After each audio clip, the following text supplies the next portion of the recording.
सूत्र चल रहा था तत्वार्थ श्रद्धानम सम्यक दर्शनम। प्रयोजनभूत तत्वों का श्रद्धान करना सम्यक दर्शन है।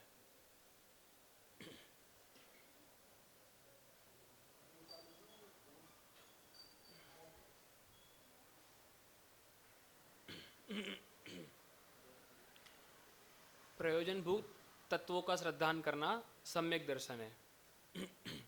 तो प्रयोजनभूत 7 तत्व कहे, उसमें मुख्यत्व से जो विशेषता जो विशेष तौर पे रहे, उसमें शुरुआत भी जीव द्रव्य से होती है और जीव द्रव्य के बिना कुछ है भी नहीं।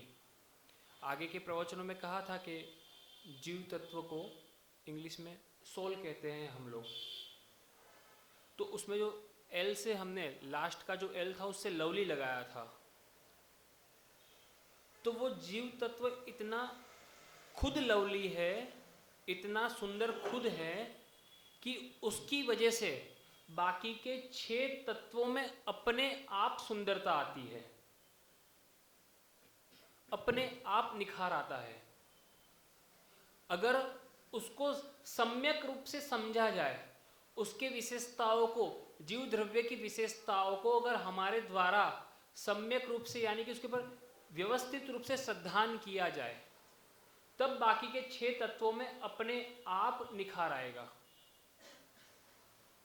कल भी कहा था, आज भी कह रहा हूं, जैसे कि आदिनाथ भगवान के समवसरण में मारीच का जीव था और वर्धमान वही जीव वर्धमान स्वामी बना, तो मारीच के समय में भी जीव वही था, पर उसके श्रद्धान में इतनी निखार नहीं था, इतनी सुंदरता नहीं थी, तो हमारा श्रद्धान भी उनके प्रति क्रम था। और जब वर्धमान स्वामी का जब भव लिया तब भी जीव वही था, पर उस वक्त क्या था? और मारीच के जीव में तो संगी पंचेंद्रिय मनुष्य था और शेर की पर्याय में एक हिंसक जीव मुंह में मांस का टुकड़ा दबाए हुए है। तब भी आदिनाथ भगवान ने उतना पुरुषार्थ किया और 2 चारण रिद्धिधारी मुनियों ने मांस का टुकड़ा दबाया, शेर के सामने भी उपदेश दे दिया। कहने का तात्पर्य यह है कि कच्ची सामग्री को कच्चा समझ के कभी मत फेंक देना कि ये किसी काम में नहीं आएगी। मारीच आदिनाथ भगवान से नहीं समझा मनुष्य पर्याय में, तब भी उन्होंने कच्ची सामग्री को फेंक नहीं दिया, ठर्रा मूंग समझ के फेंक नहीं दिया। और शेर की पर्याय में अपन जैसा सामान्य व्यक्ति क्या सोचेगा, ये तो क्या समझेगा हमारे उपदेश को, ये हमारे उपदेश को क्या समझेगा। पर उस समय भी चारण रिद्धिधारी मुनियों ने उसको पर्याय की अपेक्षा नहीं लगाया, सिंह की पर्याय की अपेक्षा नहीं लगाया। क्या लिया कि भैया ये तो भव्य जीव है, चाहे तिर्यन चियोनी में पड़ा है लेकिन है तो जीव। कितनी ही गतियों में भ्रमण करके आया है, कितने ही खोटे काम करके आया है, लेकिन उपदेश दिया जाएगा तो ये अपने भवितव्य को सुधार लेगा। तभी वो दूसरी लाइन कही, अलंघ्य शक्ति भवितव्य तेयम हेतुर्द्वया विस्कृत कार्यलिंगा। अलंघ्य शक्ति थी भवितव्य की, तब तो आदिनाथ भगवान नहीं समझा पाए, पर शेर की पर्याय में हेतुर्द्वया विस्कृत कार्यलिंगा, यानी कि उसकी शक्ति भवितव्य की यहां पर ही अलंघ्य थी, लेकिन हेतु की प्राप्ति हुई तब कार्य की सिद्धि हुई। अगर यहां पर चारण रिद्धिधारी मुनिराज का संबोधन ना मिलता, विचार करा जाए खाली सामान्य रूप से कि चारण जो 2 मुनिराज थे उनका संबोधन ना मिलता, तब क्या स्थिति बनती?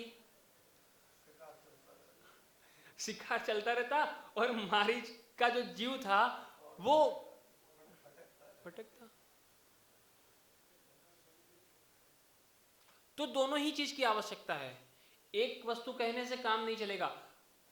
आधी लाइन वहां पर सेट हो गई, आधी लाइन यहां पर सेट हो गई, एक पूरी लाइन बन गई, और ये पूरी लाइन बनाना ही सम्यक्त्व है। भैया ने कहा ना कि आप किस प्रकार से किसको जज करते हैं। अगर आप पूरी लाइन बना के देख रहे हैं, यानी उसकी पूरी वस्तु स्थिति के साथ में, अनंत दर्शिता के साथ में, अनंत धर्मिता के साथ में उसको देख रहे हैं, तब सम्यक्त्व आ जाएगा। वहां पर श्रद्धा जीव द्रव्य की, जीव तत्व की कही, उसकी पर्याय की नहीं कही। अगर पर्याय की अपेक्षा से बात करें तो हम नमोस्तु करते हैं वर्धमान स्वामी को, तो क्या उसके अंदर मारीच को भी नमोस्तु करते हैं क्या? जीव तो वही है, पर मारीच के लिए हमारा उतना, और वर्धमान स्वामी का नाम आते ही मन अंदर से आह्लादित हो जाता है। जब आपने वहां पर पर्याय दृष्टि नहीं लगाई, या पर्याय दृष्टि लगाई या नहीं लगाई? लगाई ना, तभी तो मारीच को नमस्कार नहीं किया, वर्धमान को नमस्कार किया आपने।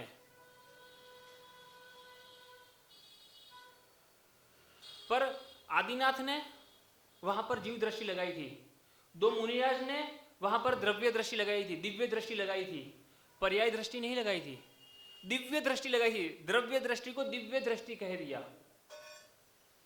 द्रव्य की अपेक्षा से देखा कि ये होनहार है, तो आदिनाथ भगवान ने बनाया कि आगे जाके तीर्थंकर बनेगा, और मुनिराजों ने देख के कहा कि ये तो भावी तीर्थंकर है भैया, इन पर्यायों में भटक रहे हैं, इनको उपदेश दिया जाए।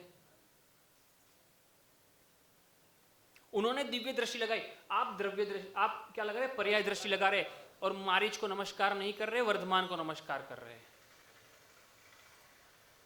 मैं मना नहीं कर, गलत नहीं है।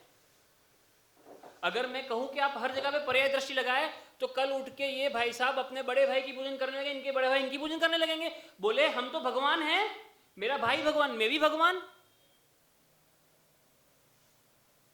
कैसे संभव है? तो जहां पर राग की बहुलता हो, वहां पर द्रव्य दृष्टि लगा लेना।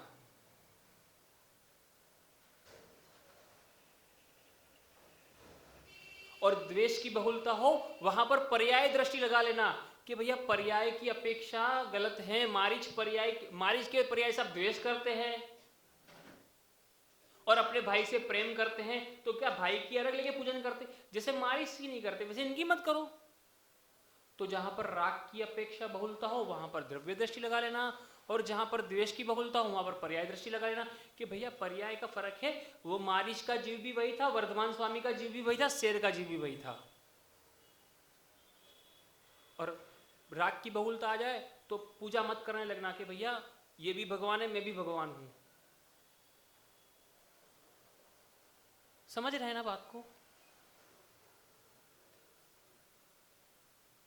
और फिर आप लोग श्रावक कहलाते हैं।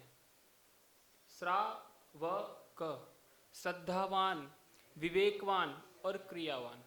सम्यक दर्शन, सम्यक ज्ञान और सम्यक चारित्र आपके अंदर ही गर्भित है।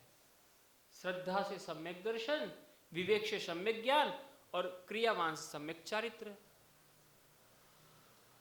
तो जो सम्यक श्रद्धा कर कर विवेकपूर्ण क्रिया करे, वो श्रावक है। तभी तो वहां पर आचार्यों ने सम्यक दर्शन के साथ में सम्यक्त्वाचरण चारित्र शब्द कह दिया। सम्यक्त्वाचरण चारित्र शब्द कह दिया, वो इसीलिए कह दिया क्योंकि वो आपका जो हौसला है उसको और बुलंद करना चाहते थे। वो आपके हौसले को और बुलंद करना चाहते थे कि भैया अभी ये मिथ्यात्व में से सम्यक्त्व में आया है, तो इसकी वजह से इसकी क्रियाएं सम्यक्त्व होती जा रही है।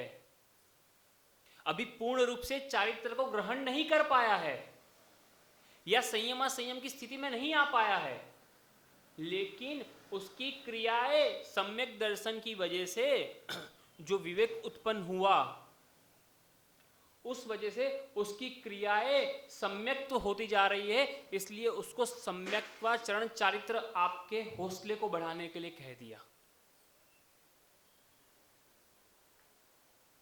क्योंकि सम्यक दर्शन हो जाएगा तो 4 गुण प्रकट हो जाएंगे, प्रसम, संवेग, अनुकंपा और आस्तिक्य।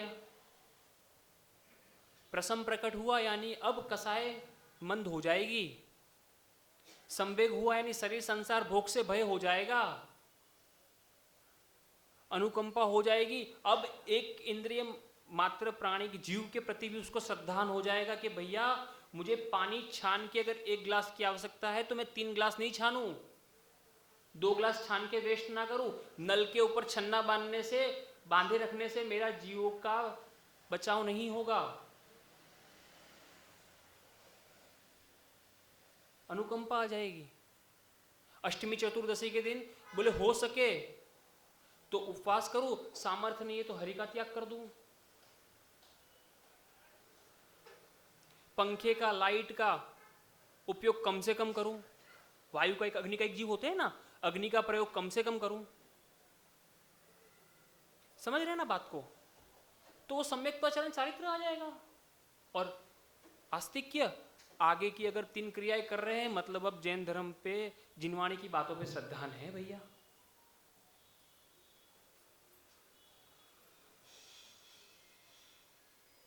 सम्यक दर्शन की भूमिका कोई छोटी चीज नहीं है। खाली सम्यक दर्शन हमने सिद्धांत में तो कह दिया कि दर्शन मोहनीय की 7 प्रकृतियां, दर्शन मोहनीय की 4 और मिथ्यात्व की 7 में मिला के 7 प्रकृतियों का क्षय उपशम होने से सम्यक दर्शन हो गया। पर ये ऐसे ही नहीं होगी, इसको करने के लिए बहुत पुरुषार्थ करना पड़ेगा। साथ में उस प्रकार की क्रियाएं भी दिखनी चाहिए जिससे वास्तविकता में हमें महसूस हो कि हमारे सम्यक दर्शन उत्पन्न हो गया है। पर वास्तविकता में आप सब खुद ही अपने आप से पूछिए कि आपकी क्रियाएं इतनी डिफाइन है, इतनी सुंदर है, इतनी एक्सीलेंट है कि आप खुद महसूस कर सके कि आपको सम्यक दर्शन की उत्पत्ति हो गई है। किसी भी अपेक्षा से, किसी भी अपेक्षा से वहां पर श्रद्धावान, विवेकवान, क्रियावान यानी कि सम्यक दृष्टि, सम्यक ज्ञानी, सम्यक चारित्र्य कह दिया। पर क्या हमारी क्रियाओं में सम्यक्त्व है? हम क्रियावान तो है, विवेकवान तो है, दृष्टिवान श्रद्धावान तो है, पर क्या आगे सम्यक विशेषण लग गया है? हम ये देख ले पहले। वो हमें किसी और बाहर कहीं थर्मोमीटर नहीं लगा। जैसे डॉक्टर के पास बुखार मापने का थर्मोमीटर, वैसे इसको मापने का कोई थर्मोमीटर नहीं है। वो तो आप स्वयं को स्वयं से ही माप सकते हैं। डॉक्टर तो देख के बता देता है कि आपको बुखार है, किस प्रकार से, थर्मोमीटर से, पर आपको स्वयं महसूस हो जाता है कि मुझे बुखार है आज। उस प्रकार से बाहर वाला व्यक्ति तो बाद में बता पाएगा आपकी क्रियाओं को देख के, उससे पहले आप स्वयं को देख के बता पाएंगे कि भैया मेरी क्रियाओं में इतनी सुंदरता है, इतना निखार है कि मैं स्वयं को सम्यक दृष्टि कह सकूं।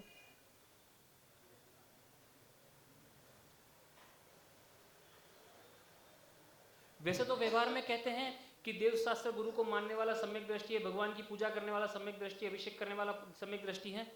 पर हम देवशास्त्र गुरु को मानने वाले तो हैं, पर उनकी मानने वाले नहीं है, तो भी हम सम्यक दृष्टि नहीं है। थर्मोमीटर दे रहा हूं मैं आपको आपके हाथ में, आप खुद चेक कर लीजिए कि आप किस स्तर पे खड़े हैं। ये नहीं कहूंगा कि आप बिल्कुल 0 डिग्री पे है या 0 लेवल पे है, पर आप स्वयं चेक कर लीजिए कि आप किस स्तर पे हैं, कौन सी डिग्री पे है, कौन से फ्लोर पे है, कौन से लेवल पे है। क्योंकि मेरा आपको मिथ्या दृष्टि कहना मुझे स्वयं को मिथ्या दृष्टि बनाएगा, या आपको सम्यक दृष्टि कहना मुझे सम्यक दृष्टि साबित नहीं करेगा। क्योंकि मेरे पास अभी हाल फिलहाल में ऐसा ज्ञान नहीं है कि जो आपके या मेरे सम्यक दर्शन का भी मापदंड कर सके। पर आप स्वयं अपनी क्रियाओं के द्वारा, व्यवहार से तो जान सकते हैं ना कि मेरी क्रियाओं में सम्यक्तता कितनी है, और उसी से पता चलेगा कि हमारे सम्यक दर्शन की नींव कितनी मजबूत है या हमारे धर्म की नींव कितनी मजबूत है। हमारी क्रियाओं में समीचिनताओं से ही पता चलेगा, और ये समीचिनता को ही व्यवहारिक चारित्र यानी कि सम्यक्त्वाचरण चारित्र कहा गया है। जो गुरुजी हमेशा कहते हैं चार है, कुलाचार जो कहते हैं ना, उसी को सम्यक्त्वाचरण चारित्र कह लो, कुलाचार कह लो, सरल भाषा में कुलाचार कह लो। भगवान का नित्य दर्शन करना, फिर जल छान के प्रयोग करना, अभक्ष का त्याग करना, रात्रि में चारों प्रकार के आहार का त्याग करना, अष्टमूल गुण पंचुदंबर, यही कुलाचार है हमारे। और वहीं पर सम्यक्त्वाचरण चारित्र की शुरुआत होती है। समझ रहे हैं ना बात को? तो आप सब अपने द्वारा अपने स्वयं को चेक कीजिए। किसी और का मूल्यांकन करने की आपको आवश्यकता नहीं, हमें स्वयं का मूल्यांकन करना है। और स्वयं का मूल्यांकन कर लेंगे तो हमें किसी और के सर्टिफिकेट की भी आवश्यकता नहीं। ठीक है ना? इन्हीं विचारों के साथ में अपनी वाणी को विराम देता हूँ। पूज्य गुरुदेव से निवेदन करेंगे कि वे भी अपने